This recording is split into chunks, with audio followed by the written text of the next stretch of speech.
Hello, Professor. So this is my Euthyphro response. So on a scale of 1 to 5, how difficult was this reading? I'd say that this reading was maybe like a solid 3 to 4 for me. I have studied Socrates before, so that probably helped me out a bit. And in my opinion, was Euthyphro right to say that he knew about piety? I think within the context of his culture, Euthyphro wasn't completely wrong about what he would consider piety. Um, Obviously, they Socrates and Euthyphro and Plato all lived in uh, a society that believed in multiple gods, and the morals of their gods were always quite interesting and mixed up. So they really had to lean on the fact that whatever gods told them to do was the right thing to do, regardless of the fact that the morality of the gods clashed and changed. In my opinion, was the modern day application of Euthyphro. I think it's interesting. The thing that stands out to me about Euthyphro is just the fact that like as Christians, our God is unchanging.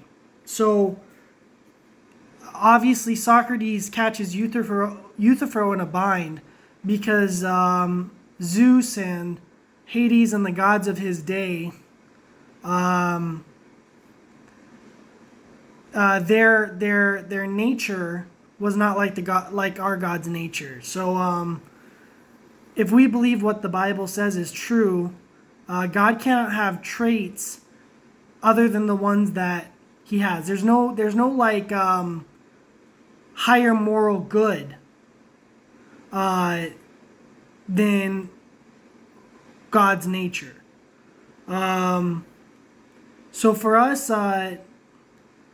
God makes pretty simple commands to us in the Bible, and there's never a dilemma or like a false choice, which is what Socrates sets Euthyphro up with.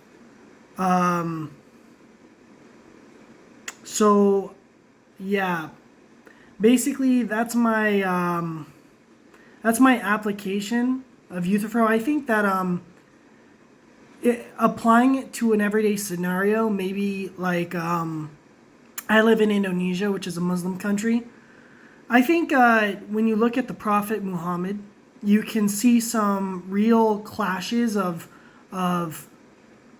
his behavior in history and even what's written about him in the Quran with other things said in the Quran, and the way the Quran is written based off my understanding is the fact that whatever is written last takes precedence over what is written first. And that's the way that the Islamic faith prevents people from calling out the teachings for coming in conflict with one another. And I think that's something we can bring up. God's character throughout the Bible, given correct context, is the same all the way throughout. And just because we struggle with maybe like the wiping out of certain peoples in the land of Canaan, or we struggle with